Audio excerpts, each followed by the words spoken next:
At midnight in a cramped basement, 25-year-old Mei Lin trembled under a single flickering bulb as rain pounded the cracked window.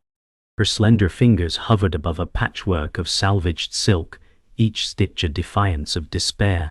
She recalled the night her family's home was seized for debts they could never repay, their laughter replaced by the cold clang of steel boots on stairs. Outside, thunder echoed like a judge's gavel. Inside, her sewing machine whirred with stubborn hope. Mei Lin whispered, "I will not be broken," voice barely rising above the storm's roar. She aligned two ragged hems, breath tight in her throat, envisioning gowns that could buy freedom. Each thread felt like a heartbeat, fragile yet relentless, binding her past grief to a future she dared to dream. In that moment, the basement transformed into her sanctuary, where fabric and imagination became weapons against fate. At dawn, Mei Lin emerged from the basement's gloom, the first pale rays revealing her threadbare coat. She clutched a simple linen blouse she had finished moments before, heart pounding with cautious pride. Each stitch had cost her a sleepless night, but now the fabric felt alive in her hands. Outside, a narrow alley stretched toward the bustling market, where merchants in vibrant turbans hawked silks and spices beneath swaying awnings. Mei Lin drew a deep breath of damp morning air, steeling herself for the crowd's judgment. She whispered, "Today, I step into my future." As she stepped onto uneven cobblestones, the blouse trembled in the wind like a fragile banner of resistance. Every thrumming footstep carried weight, her own and the legacy of those who had taught her to sew. With steady gaze, she turned toward the market's roar, ready to barter more than mere fabric. She entered the market's clamor, weaving past wooden stalls heavy with saffron jars and embroidered tapestries. Traders balked prices, pigeons cooed atop tiled rooftops, and the air smelled of cardamom and sweat. Mei Lin's pulse raced as she approached a worn mahogany counter, her blouse folded like a precious offering. The merchant, a corpulent man in a crimson turban, eyed her with scorn. "What can you possibly trade for this rag?" he sneered, fingers drumming impatiently. Mei Lin lifted her chin, voice firm despite trembling lips. "I offer craftsmanship and soul in every seam." The crowd hushed, curiosity flickered in weary eyes. For a heartbeat, market time paused, anchored by her quiet conviction. Then murmurs rose as the merchant inspected her work, tracing seams with glittering rings. The merchant turned the blouse, running calloused fingers along every seam. His brow furrowed, and for a fleeting moment his smirk softened into respect. "This stitch work, it rivals the finest in our city," he admitted, voice low. Mei Lin's chest tightened with cautious relief. A distant thunder in her memory echoed triumph. The merchant tapped silver coins against his palm. "I will give you 10, he offered, voice firm yet fair. Mei Lin looked at the coins, enough to buy 2 days' rations and rent for her basement. She exhaled a steady breath before replying, "I accept." As the coins exchanged hands, the market's din swelled around them, sealing a pact born of skill and necessity. That evening, back in her basement, Mei Lin counted the coins by the dim bulb. Pat! Each clink echoed hope and hunger's retreat. She traced the blouse collar, remembering the merchant's astonished gaze. With trembling hands she set aside 5 coins for tomorrow's fabric, the remainder tucked safely in her coat pocket. Outside, rain resumed its nightly cadence, but she no longer feared its roar. Instead she hummed a soft melody taught by her mother, imagining fields of silk swaying beneath summer skies. In that lull between storms, she allowed herself a rare smile, eyes shining with renewed resolve. Tomorrow, she vowed, would be the first stitch in her own dynasty. By dawn's first light, Mei Lin stood before a narrow shop window, the blouse she'd sold yesterday displayed on a rough-hewn mannequin. Her heart pounded as she watched laborers file into the street, some offering approving glances at her work. She pressed a palm to the cool glass, recalling the merchant's surprise when he held her stitches to the sun. Behind her, the alley's shadows receded, replaced by promise, each beam illuminating possibilities woven into fabric. She whispered, "They will know my name." A stray cat brushed her leg, and she bent to scratch its head, finding strength in small kindnesses. With one last look at the mannequin's poised shoulder, she turned toward the market, resolve anchoring her every step. At the market's heart, Mei Lin negotiated with a silk merchant whose stall shimmered with vibrant yards of fabric. He unrolled fine brocades in emerald and sapphire, each pattern more intricate than the last. She traced a floral motif with careful finger, envisioning gowns that would shimmer in candlelight. The merchant's eyebrows lifted as he listened to her plans to craft bespoke dresses for the city's elite. Around them, vendors hawked pottery and spices, their voices rising in a chorus of commerce. Mei Lin offered half her coins plus the blouse prototype in exchange for a single bolt of the brocade she coveted. He paused, then nodded, sealing the bargain with a firm handshake that felt like destiny taking form in her palm. That afternoon Mei Lin returned to her basement workshop, the bolt of brocade draped over her arm like a triumphant banner. She unfurled the fabric across her table, under the flickering bulb, observing how the weave caught light. Each thread told stories of distant looms and patient hands. She sketched dress silhouettes onto the brocade surface with white chalk, her breath shallow with excitement and fear. Outside, thunder rumbled, but she greeted it with a soft laugh, certain now that storms could nourish as well as threaten. She threaded her machine with golden thread, eyes bright with purpose. "This is only the beginning," she murmured, and the machine began to hum like a promise. By twilight, the first brocade sample took shape, a fitted bodice with flowing skirt, each seam pressed to perfection. Mei Lin held it up against her reflection in a cracked mirror, the dress lustrous ripples catching fading light. She adjusted a hem, whispering instructions to herself, as if guiding an apprentice. Her spine straightened as pride settled in her shoulders.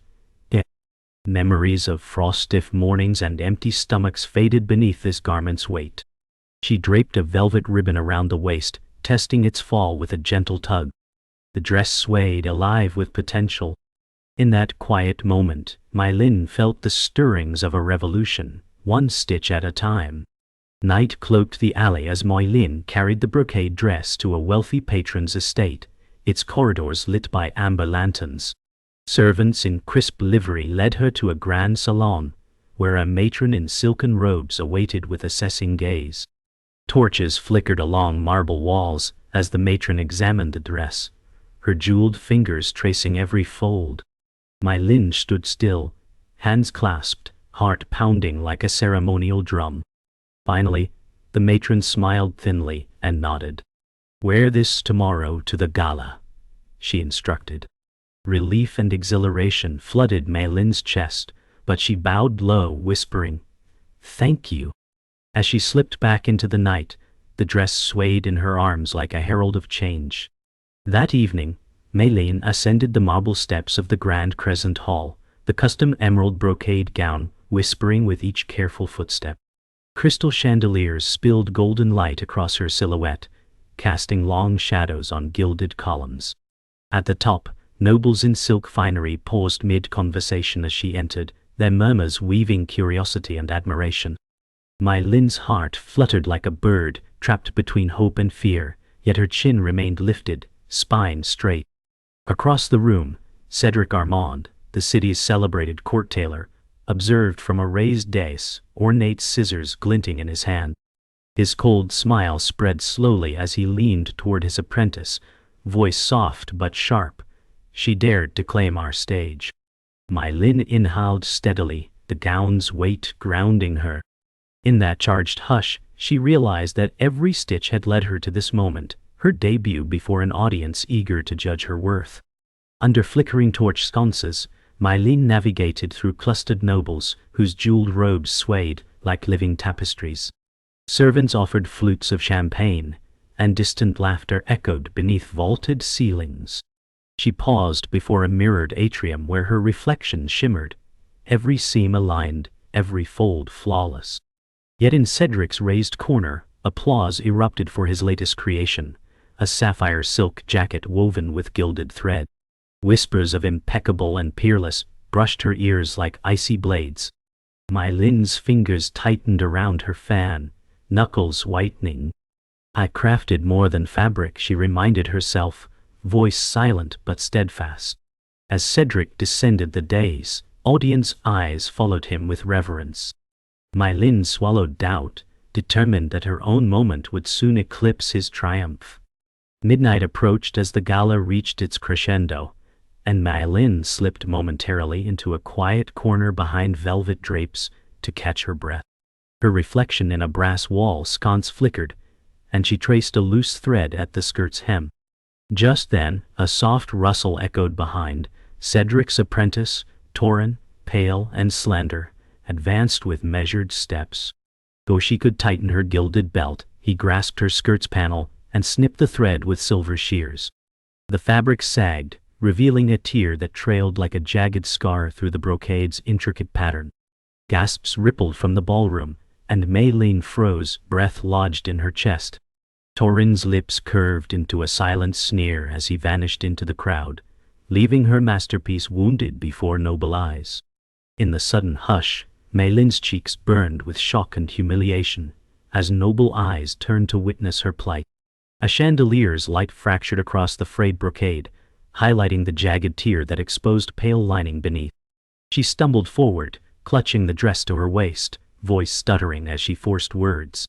"My apologies," she whispered, head bowed beneath the ballroom's scrutiny. Cedric's mocking laugh drifted from the dais, sharp as broken glass. Whispers of scandal spread like wildfire through gilded halls. Sabotage, amateur, unworthy. Mai Lin's world narrowed to the tear's ragged edge, her dreams unraveling stitch by stitch as the crowd's judgment closed in like a vise. With trembling resolve, Mai Lin fled through moonlit gardens behind the hall, the night air cool against her heated cheeks. Statues of stoic guardians loomed in marble moonlight as she pressed trembling palms to her racing heart. Each breath felt jagged, like pulled thread snapping under tension. She sank onto a moss-covered bench, eyes stinging with unshed tears, and traced the brocade's frayed edge. Memories of her mother's steady hands guiding hers at the sewing machine returned, anchoring her against despair. A distant owl's call echoed through ancient oaks, and she lifted her head, resolve rekindling in her gaze. "This tear does not define me," she vowed, voice soft but unwavering. The moon's pale light bathed her shoulders, and in its glow she pledged to weave a path through ruin toward triumph. At dawn's pale light, Mai Lin returned to her basement workshop, the torn brocade gown folded reverently on a rickety table. She surveyed the scattered scraps of emerald silk and golden thread strewn across the rough wooden planks. Her fingers trembled as she touched the jagged edge of the tear, tracing its path like a scar on her own skin. Outside, the city stirred with vendors unlocking shutters and carts rattling over cobblestones. Mai Lin straightened, heart steeled by last night's humiliation. She whispered, "This wound will become my design." With deliberate calm, she clipped the torn section clean, measuring the missing length against a chalked pattern. Each snip echoed determination. By midday she had sketched reinforcements and patchwork motifs, envisioning stitches that would transform damage into artistry. As the bulb flickered overhead, she threaded her needle and began sewing anew, each precise stitch reclaiming her dignity and rewriting her story. By afternoon, Mai Lin paced the narrow alley outside her workshop, measuring heavy footsteps against her own resolve. She carried a bundle of patched silk and a leather satchel filled with tools to the bustling gathering place of artisan crafters. Cobblestones glinted under a low sun as she navigated past blacksmiths forging iron and potters shaping clay. At the guild's open archway, fellow seamstresses paused, their curiosity piqued by the bundle's vibrant hue. Mai Lin lifted the patched panel with steady hands, explaining how she planned to transform each tier into a decorative flourish.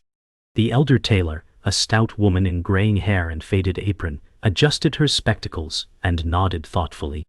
"Innovation born from adversity," she murmured, tapping the patchwork. Mai Lin bowed slightly, gratitude warming her chest. In that moment, she felt the stirrings of recognition among her peers. Late afternoon found Mai Lin atop a rickety wooden stool in the guild's hall, Her repaired brocade gown spread across her lap like a map of battles won. Guild members gathered around long oak tables, strewn with threads and patterns. Torin, the apprentice who had betrayed her, stood in a shadowed corner, arms crossed, expression inscrutable. My Lin spoke without rancor, voice clear and measured. "Every tear taught me new strength. I invite you to witness how I transform ruin into beauty." She deftly lifted the gown to reveal hidden patchwork reinforcements, delicate vines of embroidered silk tracing the tear's path. Gasps rippled through the hall as colors and stitches danced in shifting lamplight. Torin's jaw clenched, eyes flickering with grudging respect. My Lin closed her address with a courteous nod, her chest swelling with defiance and pride. Twilight settled as Mei Lin and the guild's master tailor arranged the restored gown on a simple mannequin beneath soft lantern light. The master, an elegant woman in tailored charcoal vest, circled the display, fingertips brushing the embroidered vines. "Extraordinary," she breathed, voice awed. A hush fell over the assembled craftsmen as she declared Mei Lin's work worthy of the upcoming royal exhibition. Mei Lin's pulse thundered in her ears, disbelief mingling with triumph. Torin approached, extending a gloved hand. "Your vision surpassed my sabotage," he admitted quietly, tension easing from his shoulders. Mei Lin accepted his handshake with a gracious smile, eyes reflecting the lantern's glow. In that moment, past wounds healed into newfound alliance under the guild's vaulted ceiling. Night fell as Mei Lin slipped from the guild's courtyard into the moonlit alley, her repaired gown folded protectively in her arms. Lanterns above closed shutters cast elongated shadows on damp stones. She paused by the basement entrance, hand on the cool metal latch, and inhaled the scent of alcoves and moss. Below, the flickering bulb awaited, its promise unchanged by grandeur above. Mei Lin descended the worn steps, each echoing stitch unspooling within her thoughts. In the hush of her sanctuary, she placed the gown on a makeshift rack, its shimmering vines breathing life into the dim room. She pressed a palm to the fabric and whispered, "Tomorrow, the world will see what strength can sew." Outside, the city slept, unaware that a new artisan star burned bright in its heart. At first light, banners fluttered over the royal exhibition's grand facade as crowds gathered in the cobbled courtyard. Mei Lin, 25-year-old Asian woman in simple yet elegant linen coat, descended polished marble steps with the repaired emerald brocade gown draped carefully on a velvet hanger. Her heart thrummed like a loom shuttle, each beat echoing months of sacrifice and resolve.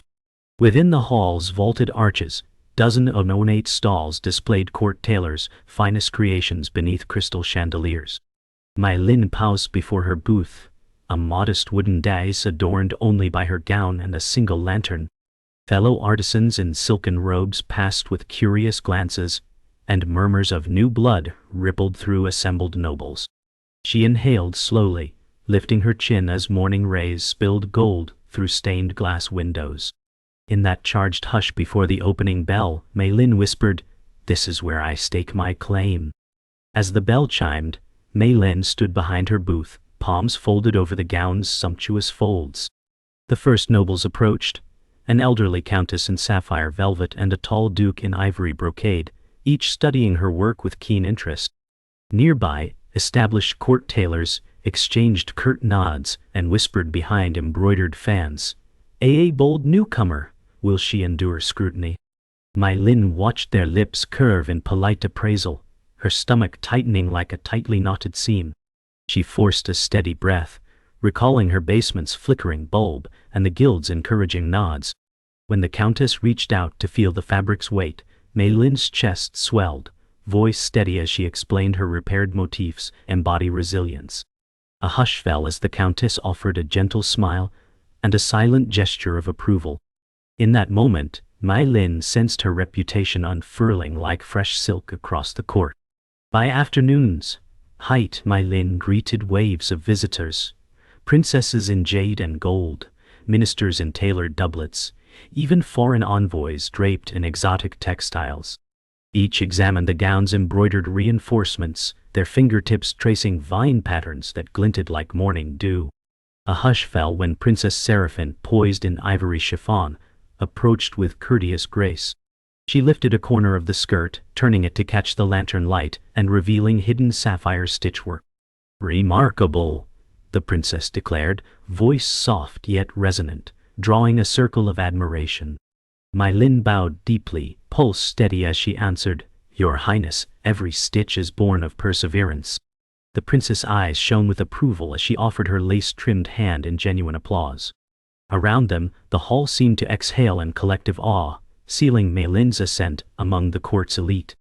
As dusk settled, Mai Lin prepared to pack the gown for delivery to the palace's private chambers when a commotion erupted at the adjacent stall. A rival tailor's apprentice lunged toward her table, grasping at the gown's hem with panicked desperation. Mai Lin reacted instinctively, stepping between him and her work, voice firm as steel, "Stand back!" The apprentice recoiled, his eyes wide with fear and envy. Behind him, his master, a tall figure in midnight blue velvet, glared with thin lips pressed tight. Whispers of "theirs to claim" drifted from the onlookers. Mai Lin's pulse hammered, but she held her ground, cradling the gown as if it were both shield and sword. In that tense tableau beneath flickering torches, she understood that success would invite fierce guardianship and fierce rivals. Night deepened as the exhibition hall emptied, lanterns guttering in silent corridors. Mai Lin carried her precious gown through deserted marble halls toward the palace gates, footsteps echoing against polished floors. Each step felt laden with both triumph and threat, her destiny woven into every fold she safeguarded. Outside, the courtyard lay in silver moonlight, statues standing sentinel over her passage. As she approached the heavy oak gates, a soft voice called her name, Princess Seraphine, cloaked in jasmine-scented silk. The princess handed Mai Lin a sealed scroll bearing the royal seal, lips curved in warm invitation. "Come to the palace tomorrow at dawn." Mai Lin's hands trembled as she accepted the parchment, heart swelling with gratitude and resolve.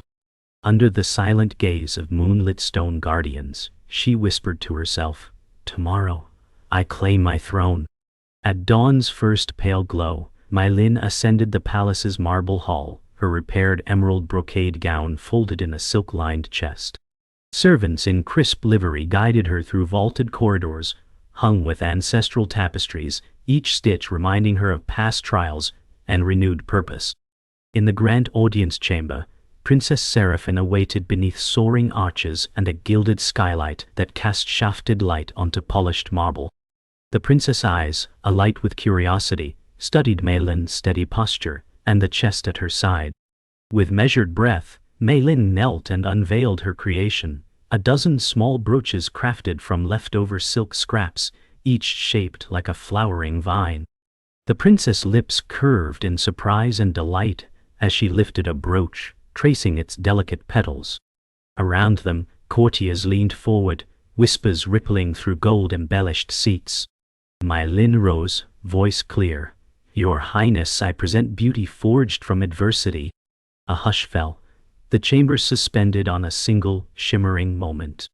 As courtiers murmured admiration, Cedric Armand swept into the chamber, his tailored sapphire jacket gleaming beneath chandelier prisms. His cold gaze flicked between Mai Lin and the princess, lips curling in feigned politeness. "Your Highness, these trinkets echo my own early designs," he intoned, voice smooth as velvet. A ripple of doubt passed through the audience, and the princess' fingers tightened on the brooch. Mai Lin's pulse stuttered, but her voice held firm as steel. "Every petal bears a story of my own hands," she replied, palms lifting a brooch for all to see. Cedric's mask faltered, shadow crossing his features. The princess leaned forward, eyes narrowed in thoughtful evaluation.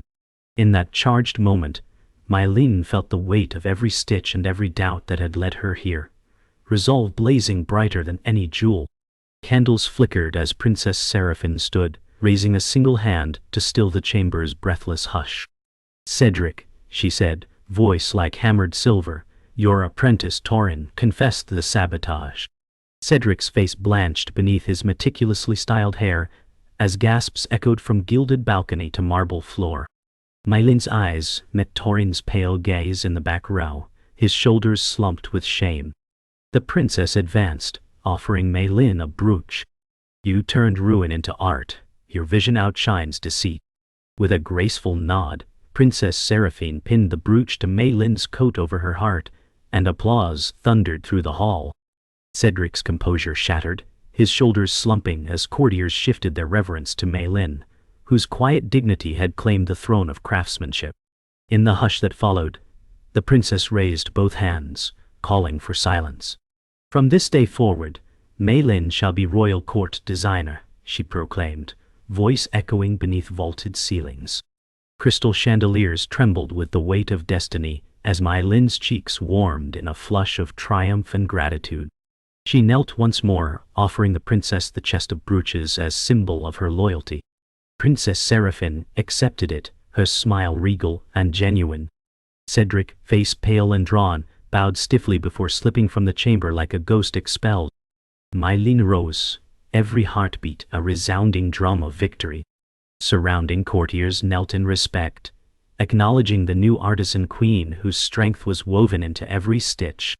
Under the palace's moonlit colonnade, Mylin paused to gaze at her reflection in a black marble fountain.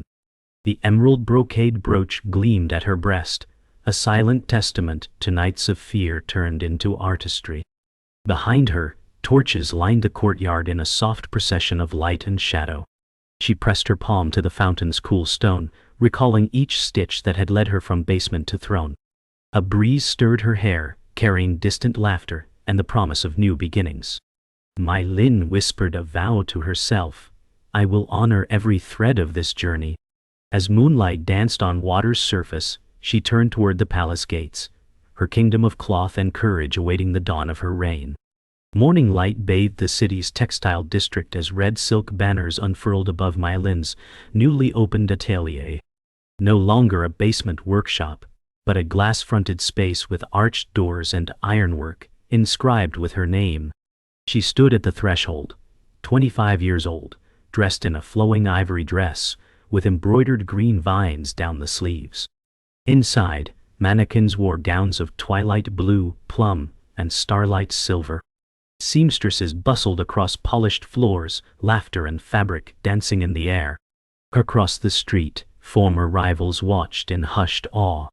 Mylin's fingers traced the doorframe, remembering soot-covered windows and oil-stained thread. This was never about just fashion, she whispered. This was survival, turned into story. Her reflection in the shop window didn't just show a designer, it showed a builder of legacy. As the bell above the door chimed for the first time, her empire began with the gentle rustle of silk and hope. Inside, Mylin walked among her creations, each gown telling a chapter. The vine that mended, the brocade that defied ruin, the silhouette born in silence. She stopped before a long mirror framed in polished walnut, adjusting the color of a sapphire sheath. Across the showroom, a noble woman browsed in hushed awe, her attendant murmuring about the Eastern couturier with hands like poetry. Mylin welcomed them with grace, her voice low and calm. She explained every design choice, not in terms of trends but of truth. This is for the woman who remembers where she came from, she said, fastening a silver clasp at the customer's shoulder. The noblewoman's eyes gleamed, and she nodded slowly. Word was spreading. She wasn't just selling clothes, she was awakening a culture. Stitch by stitch, she redefined luxury not as extravagance, but resilience turned radiant. Weeks later, a velvet envelope arrived by royal courier, an invitation to showcase at the Imperial Design Summit in Suran, capital of the eastern provinces. Mylin's hands trembled as she unfolded it, the wax seal bearing Seraphine's crest. Behind her, her team paused, anticipation crackling through the room like static before rain. She looked up, gaze resolute. "We begin tomorrow," she declared. Designs flowed from her like river to silk, dresses shaped like stories, coats that whispered heritage, patterns drawn from peasant gardens and palace scrolls. She worked late into the night, guiding her team with fierce vision and quiet encouragement. "We will not imitate Paris," she said. "We will create the Louis Vuitton of the East and beyond." Thunder rolled in the distance, but this time, it sounded like applause. The summit's grand pavilion towered like a temple of fashion, glass spires and marble floors reflecting the world's finest designers. Mai Lin stood center stage, her models draped in gowns of deep jade, ivory smoke, and burnished rose, each crafted in silence, now commanding awe. The press buzzed. "Who is she? Her work outshines Paris." One reporter asked, "What do you call your collection?" Mai Lin answered without hesitation, "Revival." Across the runway, Seraphine watched with pride, flanked by ministers and foreign dignitaries. Cedric stood at the edge, his expression unreadable as applause swelled. Mai Lin bowed, not deeply, but with the dignity of someone who had earned every thread. The lights dimmed on her final piece, a flowing crimson silk dress, the hem embroidered with vines that spiraled upward, unbroken. Years later, children in the eastern districts would trace their fingers over her brand's woven label, a blooming vine wrapped in gold thread, and whisper her name. In art schools, her story became legend. Mai Lin, the girl who stitched her way out of ruin and into empire, from famine to fashion, from sabotage to sovereignty. And in a quiet room of her atelier now expanded across cities, Mai Lin sat again before her first sewing machine, the metal chipped, the wood stained by time. She ran her fingers along it with reverence, not nostalgia. A seamstress entered with a new apprentice, barely 16, eyes wide and hands trembling. Mai Lin smiled, gesturing to the empty seat beside her. "Let me show you what you can build when the world says you can't." Outside, the city bustled, but inside, the future had just picked up a needle.